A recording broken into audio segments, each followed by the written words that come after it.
Tyd sout in sy hare en stories in sy oor. 'n Matroos van die see met die horison naby. Sy hande was rof, maar sy hart was sag. Hy het gelag met die kinders elke nuwe dag.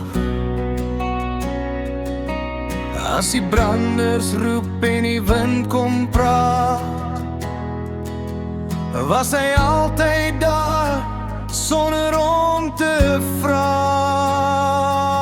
My skoonpa, my vriend, met die see in jou siel, jy het jou lewe geniet.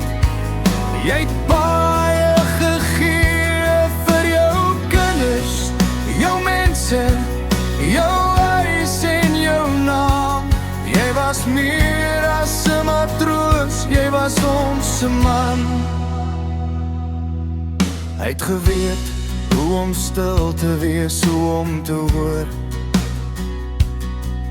hoe om raad te gee sonder groot woorde daarvoor.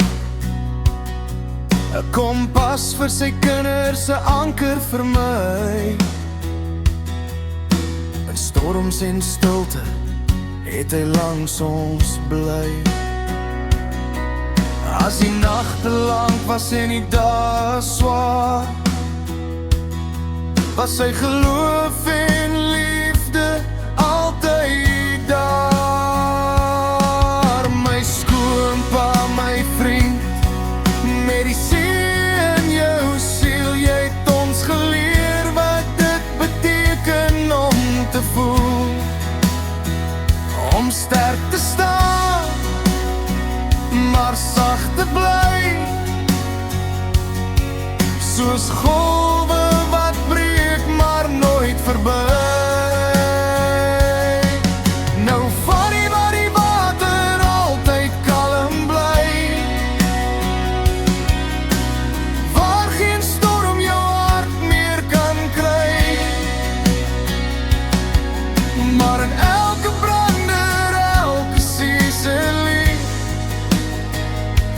leef jy aan, want liefde sink nie. My skoonpa, my vriend, er is sag en nie blou, jou kinders draai om na. Jou waardes, jou trou, jy is nou weg, maar ons hou jou vas. 'n matroos, 'n pa